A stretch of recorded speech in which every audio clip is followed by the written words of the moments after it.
Want to connect your Android phone or iPhone to your Windows PC? In this tutorial, I'll show you how to use Phone Link from start to finish. You'll learn how to connect your devices, view notifications, send text messages, make calls, transfer photos, and use other helpful features to make your workflow much easier. So let's get started. First, open the Phone Link app on your Windows computer. If you don't see it on your desktop, open the Start menu and search for Phone Link.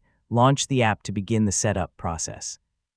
Once Phone Link opens, choose whether you're connecting an Android phone or an iPhone. The setup process is slightly different for each device, so, simply select the option that matches your phone. If you're using an Android phone, install the Link to Windows app if it's not already installed. Then sign in with the same Microsoft account you use on your computer and scan the QR code shown on your PC. If you're using an iPhone, follow the Bluetooth pairing instructions displayed on both devices. After your devices are connected, Phone Link will ask for several permissions. Go ahead and allow access to your notifications, contacts, messages, photos, and phone calls. Yeah, these permissions are necessary if you want all of the available features to work properly. Now you're ready to use Phone Link. On the left side, you'll find sections for notifications, messages, calls, photos, and your connected device.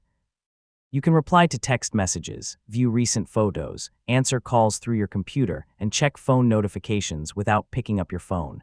It's a really convenient setup. For the best experience, keep Bluetooth enabled when required, make sure both devices are connected to the internet, and leave Phone Link running in the background. If your phone disconnects, simply reopen the app or reconnect using the on-screen instructions, and that's how you use Phone Link from start to finish. Once everything is connected, managing your phone from your Windows PC becomes much faster and more convenient. If this tutorial helped you, don't forget to like the video, subscribe for more easy tech guides, and I'll see you in the next one.